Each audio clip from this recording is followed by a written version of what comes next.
Bismillahirrahmanirrahim. Assalamualaikum warahmatullahi wabarakatuh.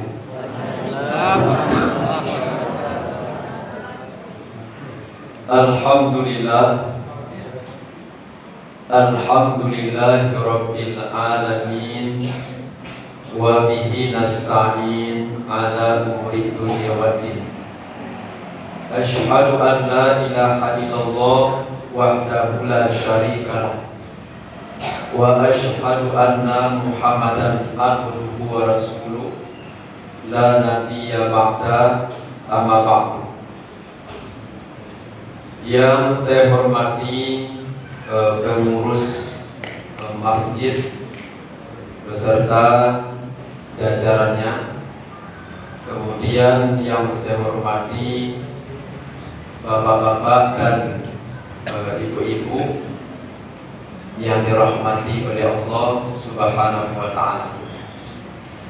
Langkah pertama, Bapak dan Ibu, kita bersyukur kepada Allah Ta'ala yang mana sampai malam hari ini kita masih diberikan oleh Allah Subhanahu wa ta'ala umur, masih diberikan oleh Allah Subhanahu wa ta'ala kesempatan untuk beribadah, sehingga kita bisa berkumpul di masjid ini dengan tujuan yang sama, yaitu mendekatkan diri kepada Allah Subhanahu wa ta'ala.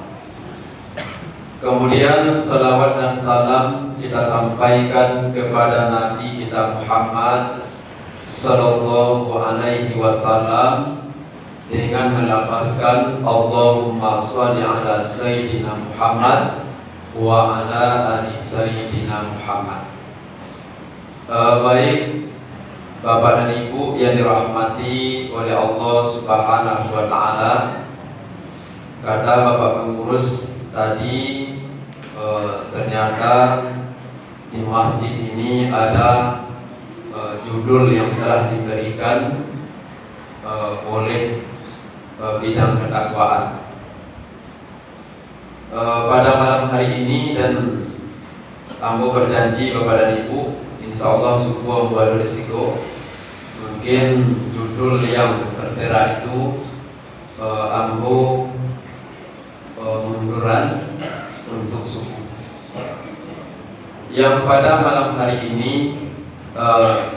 saya akan mencoba membahas atau menguraikan beberapa amalan yang bisa memasukkan kita ke dalam surga bersama Nabi kita Muhammad Sallallahu alaihi wasallam. Ternyata Bapak dan Ibu, Nabi Muhammad itu adalah manusia yang termaksud.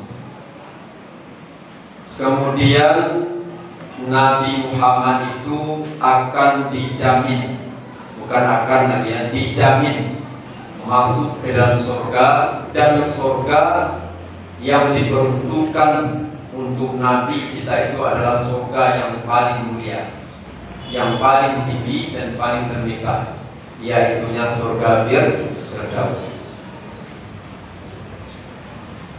Kemudian karena Allah Subhanahu wa ta'ala itu Bapak dan Ibu Maha Rahman dan Rahim,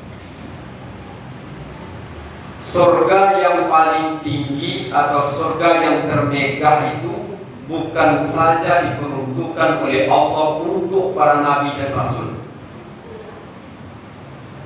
Jadi sebelum Nabi Muhammad itu meninggal dunia, Jibril mengatakan kepada Nabi, wahai Muhammad, kata Allah Subhanahu wa ta'ala, sebelum engkau masuk ke dalam surga, kata Jibril, para nabi dan rasul yang lain belum diizinkan oleh Allah masuk ke dalam surga. Kemudian sebelum umat masuk ke dalam surga, maka umat yang lain belum diizinkan oleh Allah Subhanahu wa ta'ala masuk ke dalam surga. Jadi seperti Amboa kemudian seperti bapak dan ibu, bisa jadi lebih bertakwa daripada yang kecewa, berpeluang juga masuk ke dalam surga yang paling mulia tersebut. Asalkan mau melaksanakan amalan-amalan yang diperintahkan oleh Allah dan Rasulnya. Yang pertama, amalan yang bisa membawa kita masuk ke dalam surga Firdaus itu bersama Nabi adalah, kata beliau, aksaruhum alayya sholatan. Orang yang banyak berselawat kepadaku, kata Nabi, maka akan bersamaku nanti di dalam surga. Jadi oleh karena itu Bapak dan Ibu, sebagian muazin sebelum mengumandangkan azan selalu diingatkan kepada kita, innallaha wa malaikatahu yusalluna 'alan nabi ya ayyuhallazina amanu shallu 'alaihi wa sallimu taslima. Sesungguhnya Allah dan para malaikat itu berselawat kepada Nabi. Wahai orang-orang yang beriman, berselawatlah kepada Nabi dan salam penghormatan kepadanya. Kalau Allah berselawat kepada Nabi, Bapak dan Ibu, Allah memberikan rahmat kepada Nabi. Kalau malaikat berselawat kepada Nabi, artinya malaikat selalu mendoakan Nabi. Kalau kita berselawat kepada Nabi, mendapatkan syafaat di hari kiamat nantinya. Jibril itu berdoa kepada Ibu, celakalah manusia, kata Jibril, apabila menyebut nama Muhammad dan dia tidak berselawat kepadamu. Nah, itu kok menggonya wasa dio, ado mendangan selawat dan salam kepada Nabi kita Muhammad sallallahu alaihi wasallam. Nah, itu kok menggonya berselawat, Allahumma sholli ala Sayyidina Muhammad wa ala ali Sayyidina Muhammad. Yo bu, nah yo lo cipu.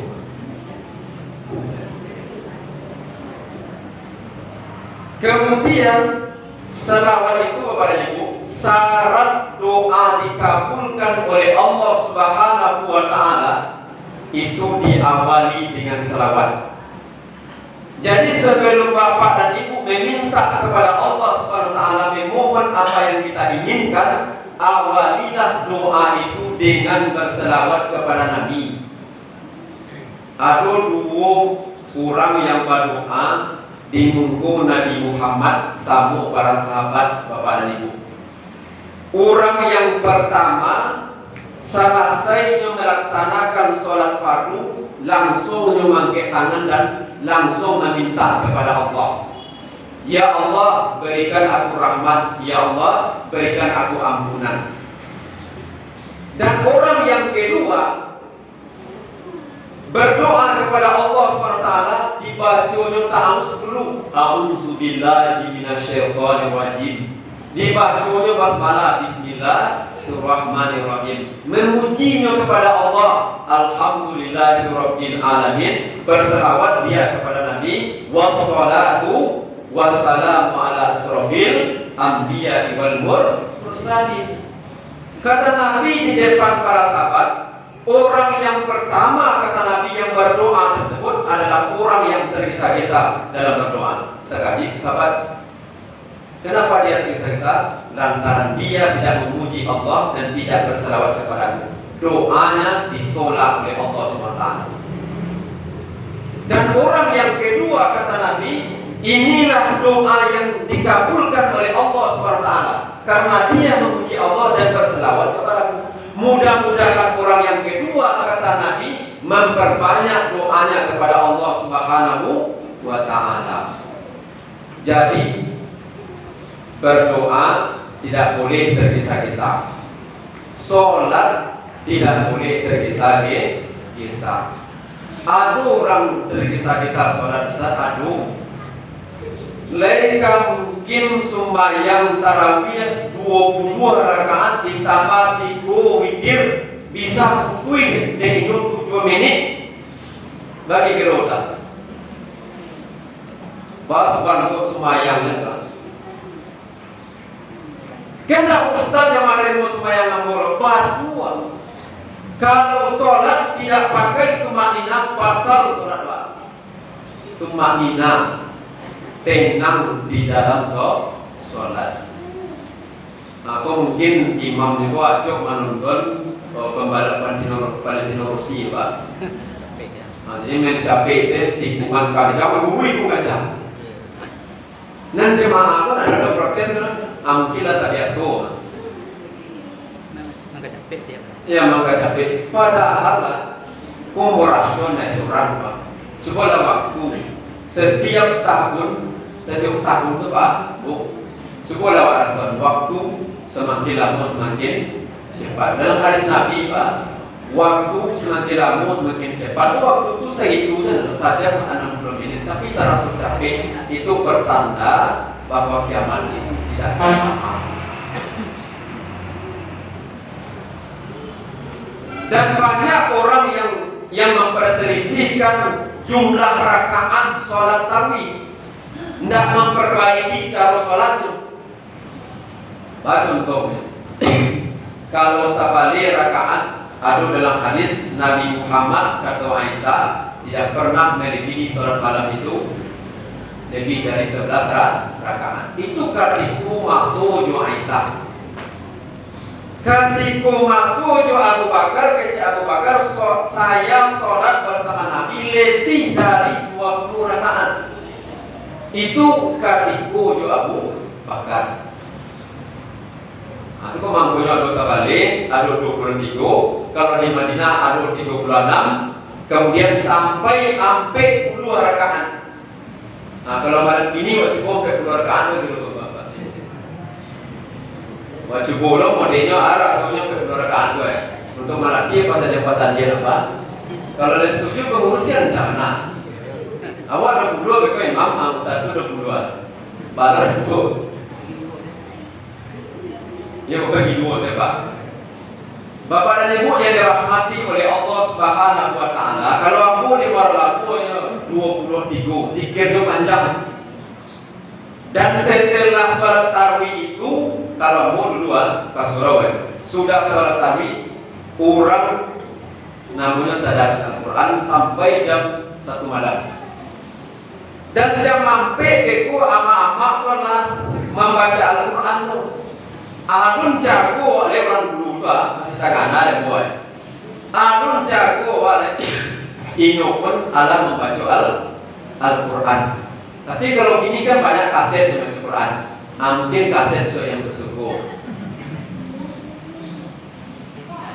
Tapi kalau di mahasiswa lagi kecil Ustaz Irwan itu, saya tenda. Bapak dan Ibu yang dirahmati oleh Allah Subhanahu wa taala, kalau bisa Bapak sekalian pesan Pak, kalau bisa semakin habis Ramadan, semakin sungguh dan serius kita untuk melaksanakan ibadah.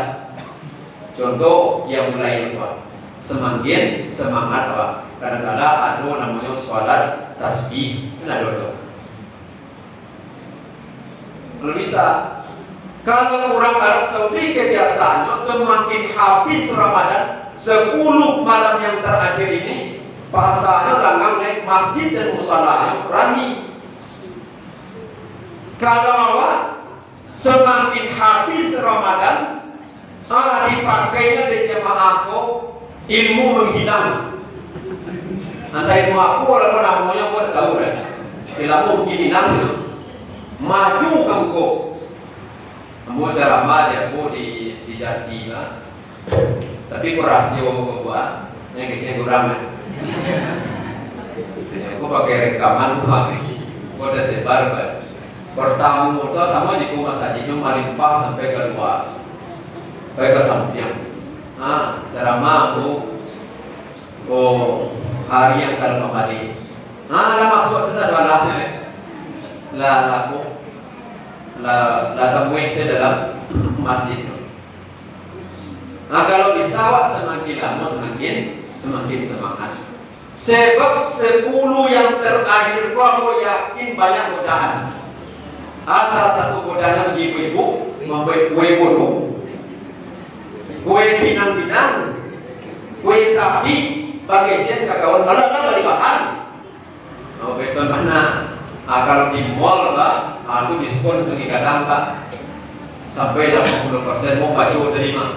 Mau kayak senang, tapi setelah selesai untuk melaksanakan sholat malam ini.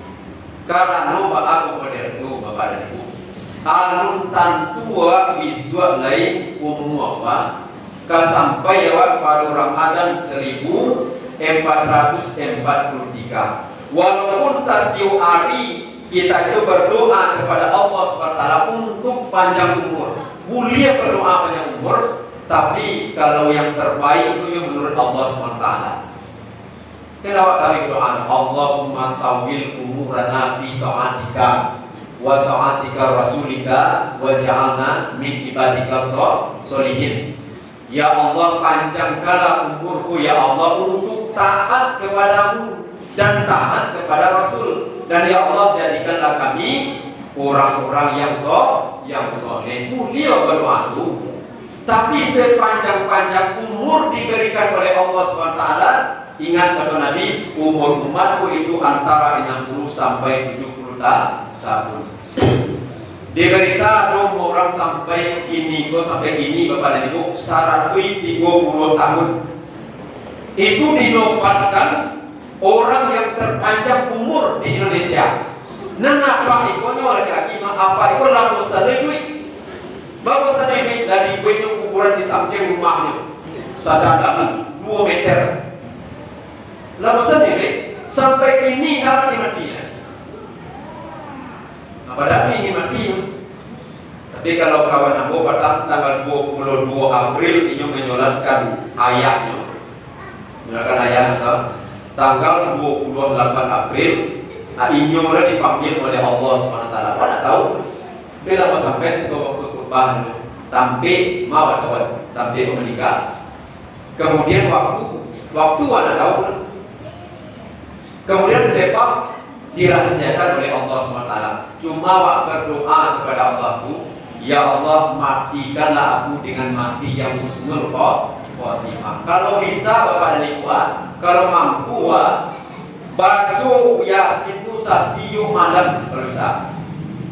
Malam ini membaca surah Yasin, itu bisa diampuni dosa kita oleh Allah SWT. Malam ini kita membaca Yasin, biswa kalau meninggal mati biswa, maka mati kita mati syahid. Aku mangkonya kalau rasul-rasul mati malam ini baca Yasin.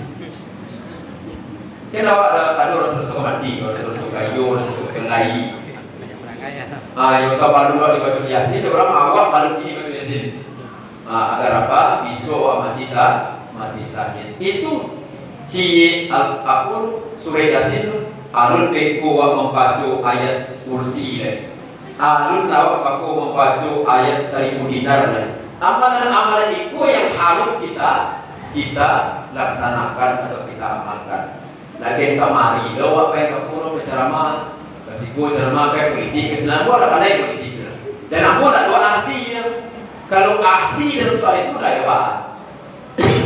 Bapak dan Ibu yang dirahmati oleh Allah Subhanahu wa Ta'ala, itu yang pertama. Kemudian yang kedua, orang yang bisa masuk ke dalam surga bersama Nabi kita Muhammad Sallallahu Alaihi Wasallam itu adalah orang yang menyantuni anak yatim. Tasawuf dia mengurus dari menjelang ceramah bahwa uang anak yatim itu akan dibagikan.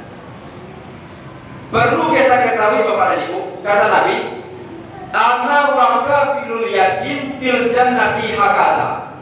Orang yang menyantuni anak yatim bersamaku di dalam surga, beliau mengisyaratkan jari telunjuk dengan jari dekat dengan Rasulullah SAW. Jadi oleh karena itu, kalau Bapak dan Ibu punya materi dan kemampuan untuk menyantuni anak yatim, santunilah. Namun tanya kata-kata Kiai Haji Ahmad Dahlan, kata beliau pendiri Muhammadiyah, percuma orang yang sholat, percuma orang yang sholat. Ketika ada anak yatim di sekelilingnya atau di warganya, dia tidak peduli, dia suruh saja, suek saja. Maka kata Nabi, orang yang seperti itu bukanlah umatku. Apakah menjadi yatim itu hina? Apakah menjadi yatim itu buruk? Tidak. Nabi Muhammad lahir Bapak dan Ibu dalam keadaan yatim. Sebenarnya wak marasu senyum beramal, ambu marasu menolong anak yatim. Padahal Allah SWT menatakan anak yatim di muka mata awak supaya awak dapat naungan nanti di hari kiamat. Dado menolong nyuruh Allah yang menolong kita tanah dewa. Sampai Nabi mengatakan sebaik-baik rumah, kata Nabi, di dalamnya ada anak yatim dan diperlakukan dengan baik. Dan seburuk-buruk rumah, di dalamnya ada anak yatim dan tidak diperlakukan dengan cara yang baik, sampai-sampai memakan harta anak yatim dengan cara yang tidak hak.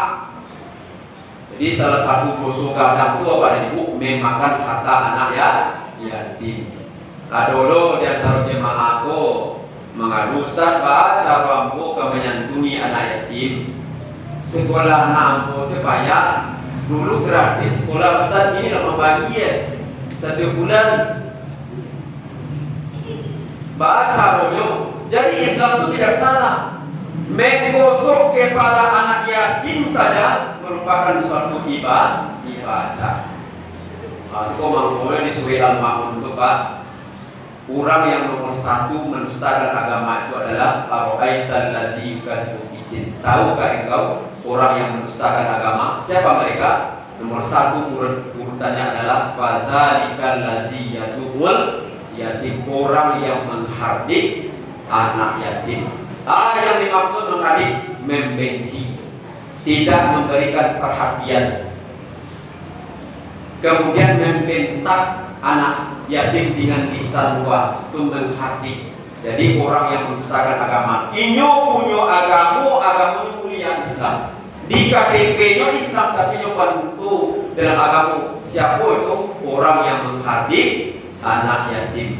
Sampai ke bawah dijelaskan oleh Allah, sampai kepada enggan memberikan barang yang berguna. Ada tidak yang terawat yang enggan memberikan barang berguna? Contoh saya dari siku sudah ada lo jemaah aku makin sama Ustaz sama yang pasti. Itu contoh salah satu contoh kedena Pak. Barang tak berguna. Kalau makin baju ke orang akhir dan menawak suku, tidak cantik akan tiada apa kalau saja tidak bagian lain. Sanang di awak, sanang lo di orang yang menerima. Wa atal mala ala hubbihi zawil qurba wal yatama wal masakin wal sabil wasailin. Berikanlah harta yang kamu cintailah kepada orang-orang yang terdekat, kepada anak yatim, kepada orang minta-minta, kepada ibu sabil, sampai kepada hamba saya. Yang buat suku. Kadang-kadang masih kecil pada ibu. Kadang-kadang awak menyuruh anak bayi membalik dulu, contohnya kalau kau dia piti gua piti 20.000, adiku dilakau beko kurang lakau namun dari orang sebab piti ko cabiat ala laku baik kalau mah lihat mah dah laku piti orang dari tadi orang lakau baru itu piti ko cabiat itu loh beko bawa konen wasarakan sama sedih. Tapi tidak orang siku loh. Kalau orang siku mau kecil kan leberan aku siapa aku secara mah secara menaman siapa ya. Bapak dan Ibu yang dirahmati oleh Allah Subhanahu Wa Taala. Kemudian yang terakhir, dan selalu panjang nampaknya kalau sebab dalam terakhir kamu semua menghadapi sih. Sama sete doa. Kenapa? Kau lagi buat orang mereka tapi. Jadi sebenarnya Pak, pengurus kau yang paling hebat sebenarnya pemikiran Bapak itu ya. Sebab tonggak masaji kau harus lebih banyak. Serius semua Pak. Supaya jemaah aku kumpul di situ. Di tonggak untuk kesana. Lalu Tidak lagi cukup dah di rumah. Lah di rumah lalu pakai spring bed yang paling mahal itu cukup dibagi apa? Tidak serupa di masa itu Pak. Makan kok madu Pak. Nanti cukup dia Mas Haji. Baik Mas Haji, kalau ibu nak lalu madu di rumah, baik Mas Haji. Ya, apalagi mana nggak Ustaz ceramah Pak. Itu lagi tekan ibu ada Pak. Bapak dan Ibu yang dirahmati oleh Allah SWT, kemudian yang terakhir, orang yang bisa bersama Nabi kita Muhammad SAW itu masuk ke dalam surga Firdaus itu adalah di kosrati sujud. Orang yang paling banyak sujudnya. Coba kita lihat orang yang beriman itu Pak. Mulai dari 1 Ramadan, kok madu yang menyaksikan Pak. Mulai 1 Ramadan, saya kok mana Pak sujudnya kagumi Allah. Bapak sujud apa kagumi Allah? Sebab umur telah Allah sampaikan di bulan penuh berkah mau sujud. Namun sujud apa adalah sujud syukur. Sujud apa? Mana limu nikmat orang beriman itu sujud, namanya sujud syukur. Mandana ayat-ayat yang berkaitan dengan sujud disebut dengan sujud tilawah, sujudnya. Kemudian aku dalam sholat itu terlupa misalnya dewa. Namanya sujud sahwi dalam Islam itu. Jadi bukan sujud aku sholat 5 waktu semalam, kemudian sholat sunnah yang lain, tapi perbanyak sujud. Sebab orang yang sujud maka dia dekat dengan Allah Subhanahu wa Ta'ala. Mudah-mudahan Bapak dan Ibu yang ketiga yang aku sampaikan tadi bisa kita amalkan di dalam kehidupan sehari-hari. Kemudian mudah-mudahan kita bisa masuk ke dalam surga bersama Nabi kita Muhammad Sallallahu Alaihi Wasallam. Ini itu saja dapat sampaikan. Banyak salah, mohon minta maaf. Akhir kalam, assalamualaikum warahmatullahi wabarakatuh.